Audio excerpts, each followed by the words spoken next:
नमस्कार मित्रों, वास्तुशास्त्र के एक नए एपिसोड में मैं आज बताना चाहूँगा अभी तक तो किस प्रकार से हमें नक्शा डिजाइन करना चाहिए और इसमें जो भी और है बाकी उसको भी पूरा करूँगा। एक और नया विषय है, साज सज्जा के विषय को भी मैं जोड़ूँगा इसमें कि हमें किस प्रकार से घर की व्यवस्था बनानी चाहिए, किस प्रकार से हमें घर को सजाना चाहिए, इस विषय को भी मैं लूँगा। तो सबसे पहले एक बहुत विशेष लक्ष्मी घर में 3 प्रकार से होती है, तो जिसमें एक झाड़ू होती है, दर्पण को भी लक्ष्मी कहते हैं।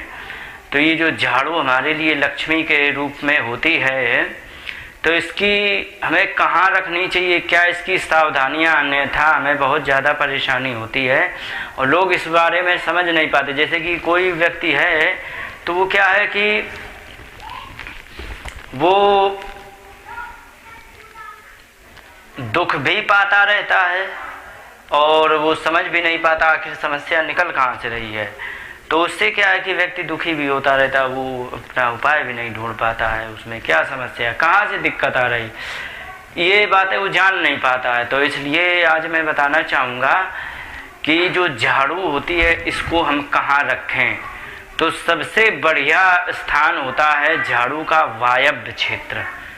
तो झाड़ू को हमेशा वायव्य क्षेत्र में रखना चाहिए। वायव्य क्षेत्र का मतलब होता है पश्चिम और उत्तर के बीच का कोना वायव्य क्षेत्र होता है और इधर ही रखनी चाहिए। अब इसके बारे में और बताना चाहूँगा कि झाड़ू को आखिर कैसे रखनी चाहिए। लोग जैसे मर्जी ली उठा के तुरंत पटक दी, तो पटकने से क्या है कि उसका निरादर होता है। कोई भी यदि कोई हमारा ही है यदि अपमान करेगा तो अच्छा नहीं होता है। तो इसलिए हमें अपमान ना अपना कराना है, ना ही किसी का करना है, खासकर देवी देवताओं को तो बिल्कुल नहीं। अभी लक्ष्मी है, इसकी उल्टी सीधी ली और पटक दी, ये नहीं होना चाहिए।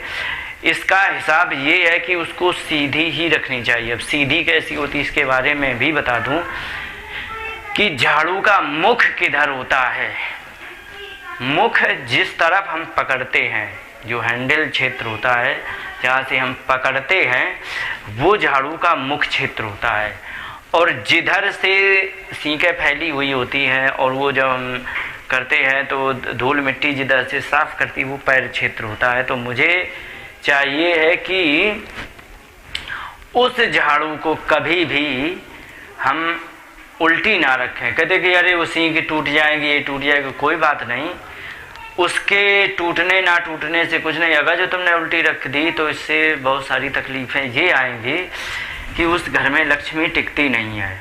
और इसमें लक्ष्मी को उल्टा रखेंगे तो उसमें निश्चित है अपमान करेगा। अच्छा, गांव देहात में इस चीज़ की सावधानी बहुत अच्छी तरह रखी जाती है, उसको आदर प्रणाम, पैर भी नहीं मारते। सत्य है, गांव में अच्छा ये प्रचलन है। ये खासकर ये छोटी छोटी बातों की वीडियो क्यों बना रहा हूँ मैं, क्योंकि जो आजकल नई जनरेशन जो पढ़ लिख ज़्यादा गई है, तो ऐसा पढ़ गई है कि ना ही वे पूरे रूप से अंग्रेज बन पाए, ना ही हिंदुस्तानी बन पाए। हिंदुस्तानी इसलिए नहीं बन पाए क्योंकि जो हमारी परंपराएं हैं, जो हमारे जो छोटे छोटे नियम हैं माताओं के, अनपढ़ माताओं के, वे बहुत बड़े विज्ञान से युक्त हैं। वो विज्ञान होता है, लेकिन उस विज्ञान को हम पकड़ नहीं पाए। पूर्ण रूप से अंग्रेज इसलिए नहीं हो सकते क्योंकि हमें हिंदुस्तानी, मेरा डीएनए हिंदुस्तानी है।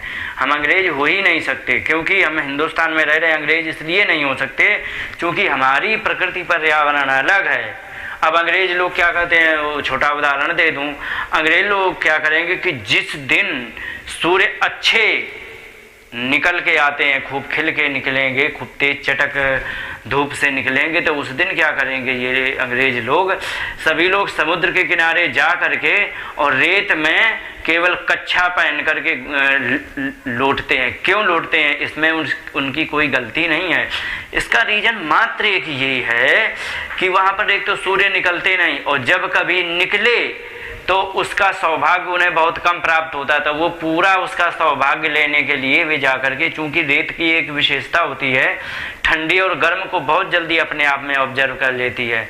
रेत है ठंड में अगर रेत में चले जाओ तो पैर आपके बर्फ हो जाएंगे, और गर्मियों में पैर उसमें चले जाओ रेत में तो आपके पैर जल जाएंगे। इसीलिए चने मक्का भूनने वाले ज़्यादातर रेत का इस्तेमाल करते। कहीं कहीं जब रेत नहीं मिलती तो नमक को भी इस्तेमाल कर लेते हैं, लेकिन जहाँ पे गांव देहात में रेत है तो रेत से ही, क्योंकि उसमें हीट को पकड़ने की अच्छी, तो चूंकि सूर्य निकले उन्होंने थोड़ी हीट दी, तो वो हीट से क्या होता है कि वो जिस समय लेट जाते तो वो सारी हीट उनके शरीर में आ जाती है, चाहे महिला हो या पुरुष। अंग्रेजों में ऐसे ही होता है, इसीलिए वहाँ पर देखने को मिलेगा बहुत वैसी फ़ोटो मिलेगी कम कपड़ों वाली, वो उसी समय की होती हैं, क्योंकि इतनी ठंड होती है वहाँ, बाकी ऐसे रह नहीं सकते हैं।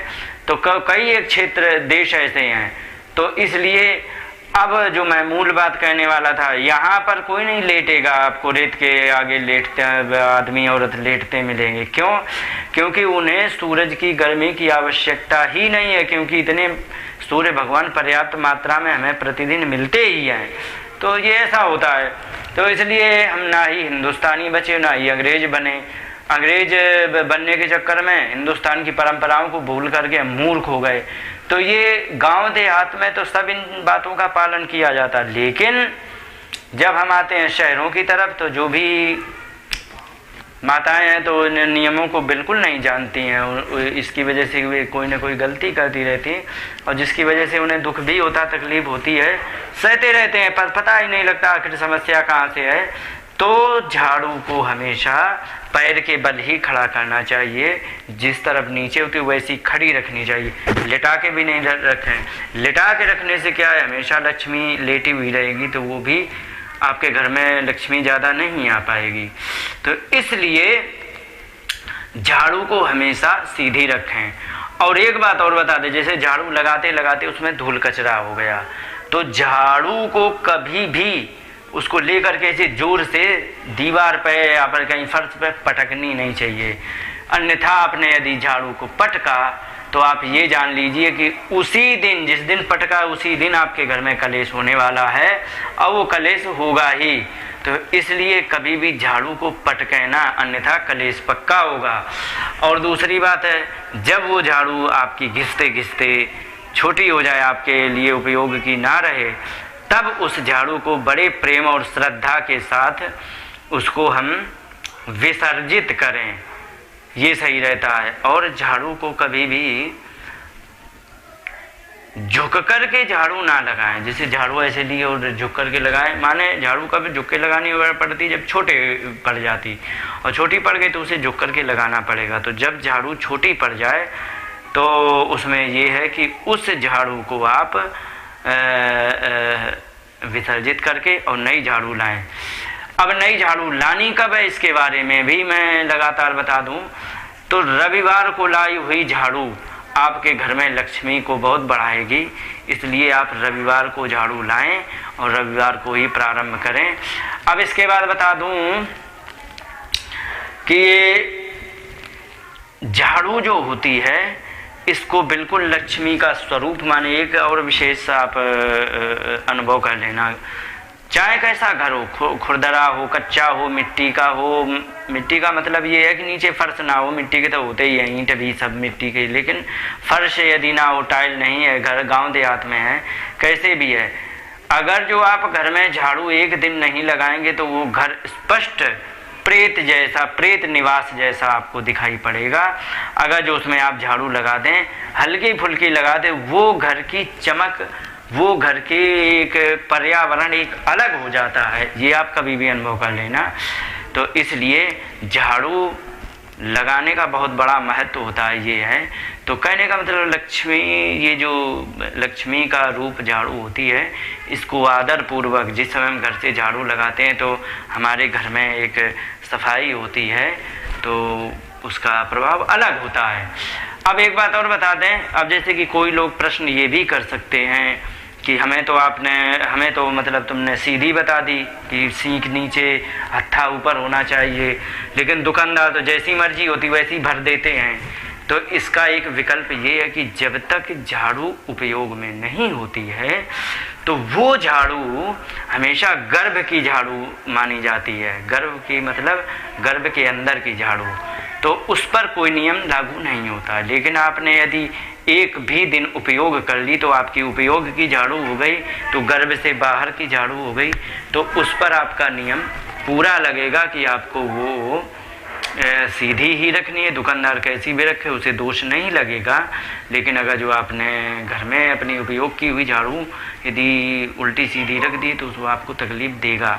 अब दूसरी बात ये बताना चाहूँगा कि अगर जो झाड़ू का इतना बड़ा महत्व होता है, यदि बच्चा तुम्हारा रो रहा हो और बच्चा परेशान हो या बीमार हो या कुछ भी, और या नज़र लग गई हो, तो क्या करें, झाड़ू की एक सींक लें, उसको छोटी छोटी तोड़ के और ऐसे ऐसे करके उसको उतारते हैं। माताएं कैसे उतारती हो तो सब आप जानते ही हैं, और जो ना जानता हो तो किसी माता जी से पूछ लें तो बता देंगे। तो उसको उतार के बच्चे को कहीं ऐसी जगह डाल दें जहाँ किसी का पैर ना पड़े, तो आप 1 घंटे में ही उसका स्वभाव परिवर्तित देखेंगे कि एक तो रोना बंद कर देगा, और जो मतलब पहला उदास था तो प्रसन्न हो जाएगा, और आपके उसमें स्वभाव में परिवर्तन तुरंत मिलेगा, पॉजिटिव मिलेगा, नेगेटिव नहीं पॉजिटिव मिलेगा, अच्छा मिलेगा। तो कहने का मतलब ये है कि झाड़ू का बहुत बड़ा महत्व होता है। दूसरी बात एक ये बताना चाहूँगा कि जो झाड़ू अंदर की होती है उसे घर के अंदर ही उपयोग करें, और जो झाड़ू घर के बाहर की होती वो घर के बाहर ही उपयोग। अब जैसे कि थोड़ा सा मैं और विस्तार से बताता चलूँ, जैसे गांव देहात में होता है, तो गांव देहात में झाड़ू आपको मिलेगी 2, एक तो घर को साफ़ करने की, एक जहाँ जानवर वगैरह होते हैं उनका गोबर डालने के बाद उसमें झाड़ू लगाई जाती है। ये होता है, हमने खुद किया है, क्योंकि मैं भी गांव देहात का ही व्यक्ति हूँ, तो मैंने भी ऐसा किया है। तो उसमें क्या है कि जो जानवरों के नीचे की झाड़ू होती है उसको अलग रख दी जाती, जो घर की होती वो अलग रखी जाती।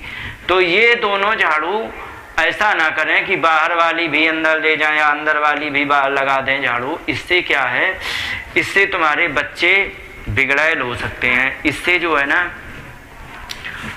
घर का जो पर्यावरण है वो थोड़ा गड़बड़ हो जाएगा, जिससे कि आपको तकलीफ हो जाएगी। तो इसलिए आप लोगों को चाहिए है कि इस झाड़ू को बड़े आदर पूर्वक घर की बाहर ना यूज करें और बाहर की घर में ना यूज करें।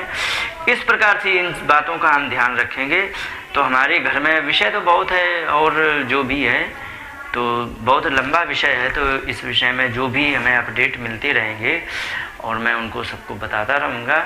और ये धीरे धीरे जो है ये साज सज्जा में घर में किस प्रकार करनी चाहिए, तो इस चीज़ों का ध्यान रखेंगे तो घर परिवार बड़ा सुखी हो जाएगा, और सुखी होने के साथ साथ समृद्धि भी आएगी और सब कुछ अच्छा होगा। और यदि आपका सब कुछ अच्छा होगा तो बहुत अच्छा है, यही हमारी कामना ही है।